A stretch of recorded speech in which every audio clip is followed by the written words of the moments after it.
ราคาของ Bitcoin ในตอนนี้ใครต่อใครหลายคนอาจจะรู้สึกกลัวหรือกังวลอยู่แต่ในมุมมองส่วนตัวของผมอินดิเคเตอร์ต่อจากนี้ส่งสัญญาณให้คุณต้องเข้าซื้อครับ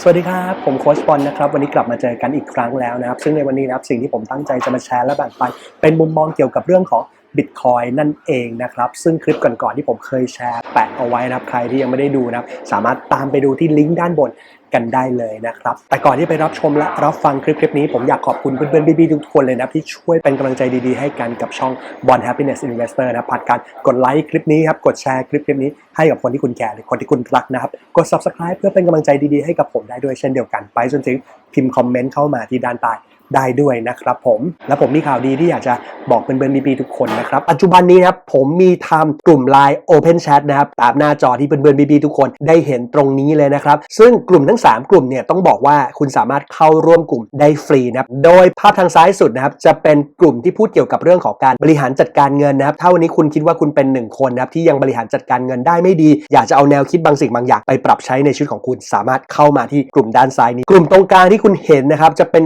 กลุ่มที่พูดเกี่ยวกับเรื่องของความลับทางการเงินนะครับรวมไปถึงข่าวสารต่างๆที่เกี่ยวกับเศรษฐกิจโลกหรือว่ามีผลต่อสินทรัพย์ของโลกใบนี้ไม่ว่าจะเป็นคริปโตเคอเรนซีนะครับทองคำหรือว่าอื่นๆและกลุ่มสุดท้ายที่ด้านขวานะครับก็จะพูดถึงหุ้นไทยโดยเฉพาะใครก็ตามที่คุณเป็นมือใหม่หรือว่าคุณอาจจะเป็นมือเก่าแต่มีความสนใจเกี่ยวกับเรื่องของการลงทุนในตลาดหุ้นไทยหรือถ้าคุณสนใจอยากสแกนทั้ง3กลุ่มได้เลยนะครับไม่มีปัญหานะครับกลุ่มตรงนี้เข้ามาได้ฟรีเลยซึ่งสำหรับใครก็ตามถ้าคุณคิดว่าคุณสนใจอยากจะเข้ากลุ่มต่างๆที่ผมพูดนะครับเป็นของขวัญปีใหม่ที่กำลังจะมาถึงนี้นะครับสามารถสแกนทุกกลุ่มเข้าไปได้เลยแต่เงื่อนไขคือแค่ตอบคำถามให้ถูกต้องนะครับผมและแน่นอนครับอย่างที่ผมได้เล่าไปในหัวข้อของคลิปวันนี้ว่าเราจะมาเล่าเกี่ยวกับเรื่องของ Bitcoin ในมุมมองส่วนตัวของผมว่าผมมองเห็นอะไรในอินดิเคเตอร์นะครับแต่ต้องขอเน้นย้ำก่อนนะครับว่าคลิปนี้ไม่ได้มีเจตนาที่จะเชิญชวนให้ใครนะกระโดดเข้ามาลงทุนในสินทรัพย์ดิจิตอลที่มีชื่อว่า Bitcoin เพราะฉะนั้นทุกการลงทุนล้วนมีความเสี่ยงคุณควรต้องศึกษาให้ดีก่อนตัดสินใจลงทุนนะครับเพราะวันนี้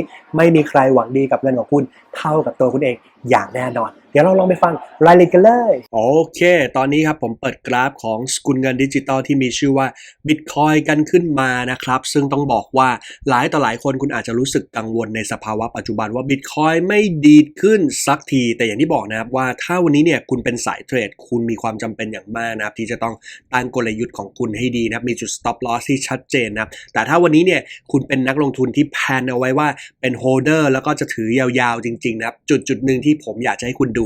ลองสังเกตตรงจุดต่อไปนี้จากกราฟตรงนี้เนี่ยผมทำการเปิดอินดิเคเตอร์ขึ้นมานะครับในขณะที่สีตรงนี้ครับคือ BTC Pool Multiple นะครับในขณะที่อินดิเคเตอร์ตรงนี้จะเป็นส่วนของ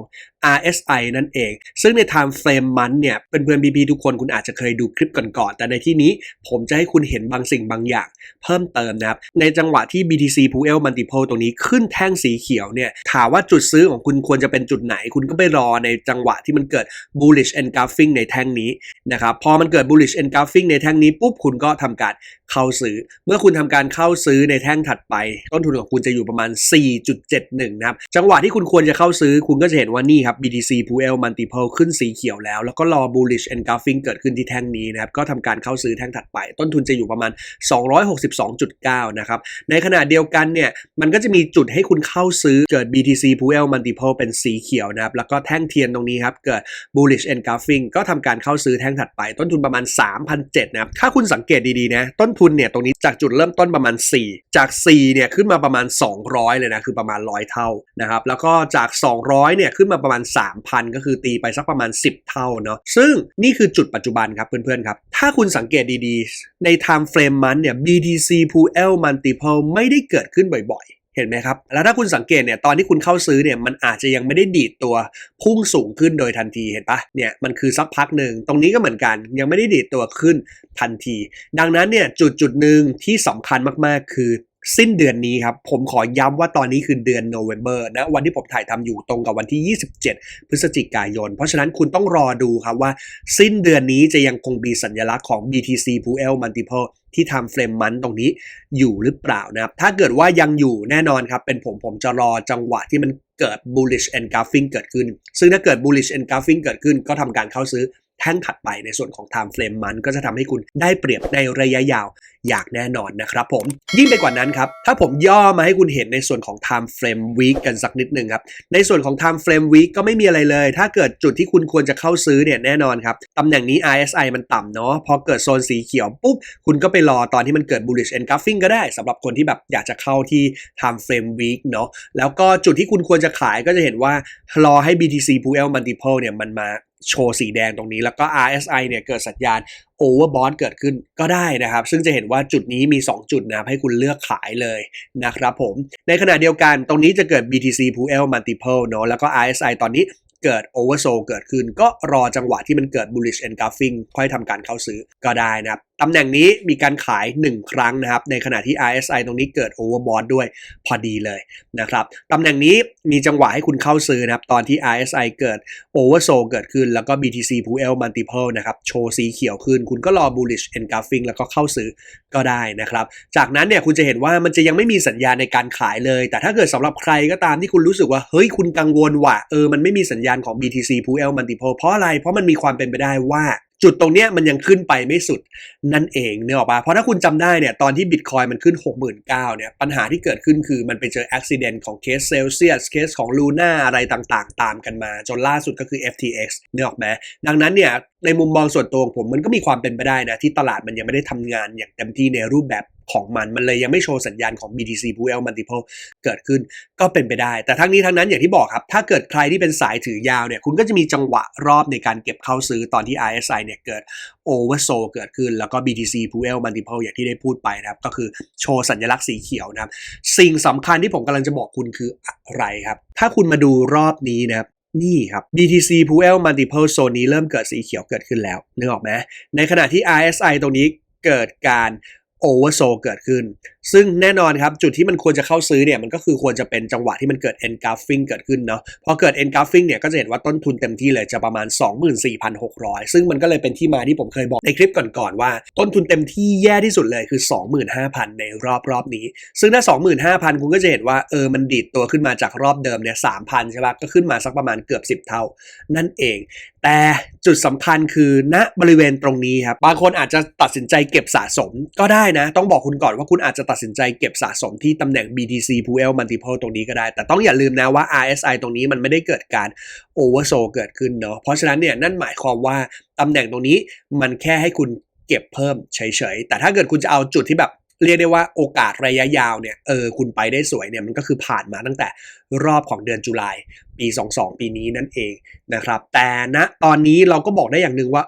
เมื่อกี้เราบอกว่าเต็มที่สูงสุดคือ 25,000 แต่ณจุดปัจจุบันเนี่ย Bitcoin อยู่ที่ 16,000 นั่นแปลว่าถ้าคุณได้เก็บสะสมตรงนี้เพิ่มก็จะทำให้ต้นทุนของคุณมีโอกาสมีแนวโน้มที่ดีขึ้นได้ด้วยเช่นเดียวกันตรงนี้ก็ลองไปพิจารณากันดูให้ดีนะครับแต่ยิ่งไปกว่านั้นครับผมให้คุณมาดูในส่วนของภาพนี้กันบ้างครับใน time frame มันนะครับโดยตรงนี้เป็นส่วนของแท่งเทียนเนาะที่คุณมองเห็นอยู่ตรงนี้เป็นอินดิเคเตอร์ของ stochastic RSI นะครับในขณะที่ตรงนี้เป็นอินดิเคเตอร์ RSI นะครับตรงนี้ครับเส้นสีฟ้าตรงนี้คือ MVRV Z score ครับแล้วก็สีแดงสีเขียวสีเหลืองตรงนี้คือ Smart MCDX นั่นเองใน time frame มันตรงนี้เนี่ยผมก็เคยอธิบายอย่างชัดเจนนะว่าแน่นอนครับจุดที่สำคัญมากๆถ้า stochastic ตรงนี้มันเริ่มเกิดการตัดขึ้นเนาะ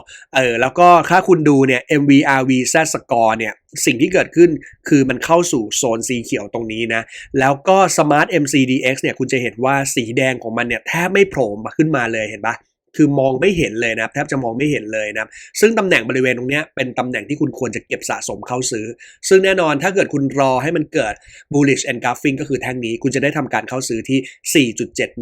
เนี่ยออกไหมจากนั้นเนี่ยแน่นอนถ้าเกิดเรามาไล่ดูต่อครับคุณจะเห็นว่าเลื่อนลงมาเรื่อยๆครับตรงนี้เกิดการตัดขึ้นนะครับนี่ครับทุกคนนี่บริเวณแถวๆนี้นะครับมีการตัดขึ้นครับของ stochastic RSI เกิดขึ้นเนาะซึ่งแน่นอนครับคุณก็มารอในส่วนของ MVRV Z score ให้มันเข้าสู่โซนสีเขียวซึ่งจะเห็นว่าเริ่มเข้าสู่โซนสีเขียวแถวๆนี้ซะมากกว่าในขณะที่ Smart MCDX ตอนนี้ไม่โชว์เลยนะครับโอ้โหสีแดงแทบไม่โชว์เลยคุณก็แค่รอให้มันเกิด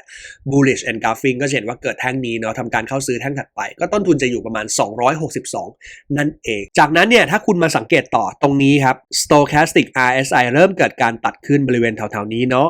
ซึ่งพอมันเกิดการตัดขึ้นแถวๆนี้ปุ๊บสิ่งที่เกิดขึ้นคือนี่ครับโซนตรงนี้มันเกิด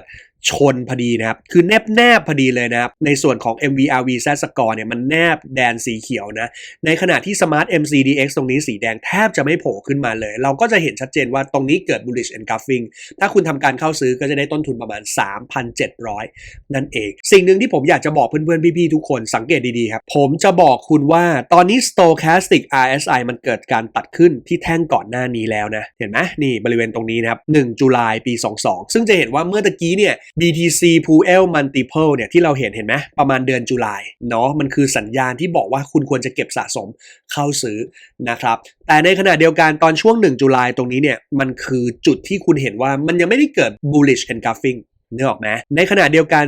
MVRV Z Score ยังไม่แตะเห็นปะแต่สิ่งที่ผมอยากจะบอกเพื่อนๆพี่ๆทุกคนคือมันเริ่มมันแนบแถวๆนี้ครับคือเข้าใกล้โซนแถวๆตรงนี้คุณจะเห็นว่ามันเริ่มมันแนบบริเวณแถวๆนี้นะครับนี่จนกระทั่งโซนตรงนี้ในปัจจุบันสีฟ้าตรงนี้นี่คือโซนที่เกิดการแนบซึ่งถ้าคุณสังเกตนะ Stochastic ทำท่ากำลังจะตัดขึ้นแต่ยังไม่ตัดชัดเจนเนี่ยออกไหม RSI ก็เข้าสู่แดนต่ำเกิดขึ้นนะครับในขณะที่ MVRV Z Score เนี่ยเข้าสู่โซนสีเขียวแล้วนะครับแล้วก็ Smart MCDX สีแดงไม่โผล่ขึ้นมาเลยซึ่งพูดง่ายๆครับจุดบริเวณแถวๆนี้แหละคือจุดที่คุณควรจะเก็บสะสมเข้าซื้อซึ่งเราก็จะเห็นชัดเจนว่าจุดแรกที่มันโผล่มานี่ครับ bullish engulfing เกิดแท่งนี้คุณควรจะเข้าซื้อ 20,000 แต่ด้วยความที่เดือนนี้เนี่ยเป็นเดือนที่แบบมีข่าวร้ายเกิดขึ้นสำหรับ FTX เนาะเพราะฉะนั้นเนี่ยแน่นอนผมเชื่อว่าเดี๋ยวมันจะต้องมีจุดของ bullish engulfing เกิดขึ้นหลังจากนี้อย่างแน่นอนซึ่งถ้ามันเกิด bullish engulfing เกิดขึ้นหลังจากนี้นั่นก็คือสัญญาณที่ดีด้วยเช่นเดียวกันในการเก็บสะสมในระยะยาวจริงๆในขณะเดียวกันครับถ้าคุณมาดูในส่วนของกราฟ week เนี่ย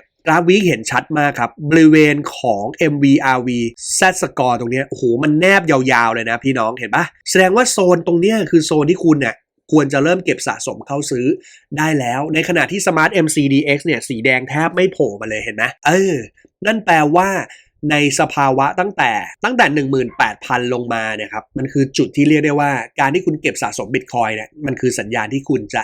ได้เปรียบอย่างแน่นอนซึ่งแน่นอนครับในกราฟวีคตรงนี้คุณก็ต้องมารอสิ้นสัปดาห์เนาะสำหรับใครที่จะตัดสินใจเข้าซื้อนะครับก็มาดูว่าตรงนี้มันจะเกิด bullish engulfing ได้หรือเปล่านะตรงนี้ก็ต้องมาพิจารณากันดูต่อไปนะครับผมมาสรุปคลิปนี้กันสักนิดนึงครับจากเมื่อสักครู่เพื่อนๆพี่ๆทุกคนจะสังเกตเห็นอย่างชัดเจนครับว่าในมุมมองส่วนตัวของผมไม่ว่าจะเป็นสุดสัปดาห์นี้หรือว่าสิ้นเดือนนี้เนี่ยค่อนข้างมีความสำคัญอย่างมากเลยนะว่าแนวโน้มของ Bitcoin หลังจากนี้มีโอกาสที่จะไปกันที่จุดไหนนะครับแต่ต้องขอเน้นย้ำก่อนว่านี่เป็นมุมมองส่วนตัวของผมเท่านั้นเพราะฉะนั้นคุณควรจะต้องเอากลับไปคิดวิเคราะห์แยกแยะโดยวิจารณญาณของคุณกันให้ดีนะครับแล้วสำหรับใครก็ตามนะครับถ้าเกิดว่าคุณดูคลิปนี้แล้วชื่นชอบคลิปนี้นะครับฝากเป็นกำลังใจดีๆให้กับผมผ่านการกดไลค์คลิปนี้ครับกดแชร์คลิปนี้แบบรัวๆเลยเพื่อทำให้ช่อง Bond Happiness Investor มีผู้ติดตาม 10,000 Subscribe โดยเร็ววันนะครับและอย่าลืมนะครับฝากกด Subscribe เพื่อเป็นกำลังใจดีๆให้กับผมได้ด้วยเช่นเดียวกันไปจนถึงพิมพ์คอมเมนต์เข้ามาที่ด้านใต้ได้ด้วยนะครับผมและผมอยากจะบอกว่าเดี๋ยวประมาณเดือนหน้านะครับผมจะปล่อยบางสิ่งบางอย่างที่เรียกได้ว่าเป็นของขวัญสุดพิเศษครับให้กับเพื่อนๆพี่ๆหลายๆคนครับเกี่ยวกับเรื่องของการลงทุนในตลาดหุ้นถ้าคุณสนใจรอติดตามฟังข่าวสารกันให้ดีนะครับผมและอย่าลืมลองเอาสิ่งที่ผมแชร์และแบ่งปันนี้ลองเอาไปทำดูครับเพื่อตัวคุณเองเพื่อครอบครัวคุณและเพื่อคนที่คุณรักนะครับสุดท้ายและท้ายที่สุดเลยครับเชื่อมั่นในสัญชาตญาณของคุณครับและจงทำในสิ่งที่คุณคิดว่ามันใช่ที่เหลือไม่ต้องคิดแล้วนะครับลุยแม่งให้เต็มที่เลยผมโค้ชบอลวันนี้ขอบคุณทุกคนมากๆเลยนะที่เข้ามาชมช่อง Bond Happiness Investor และดูคลิปนี้กันจนจบแล้วมีโอกาสไว้เจอกันในคลิปหน้านะครับบ๊ายบายครับผม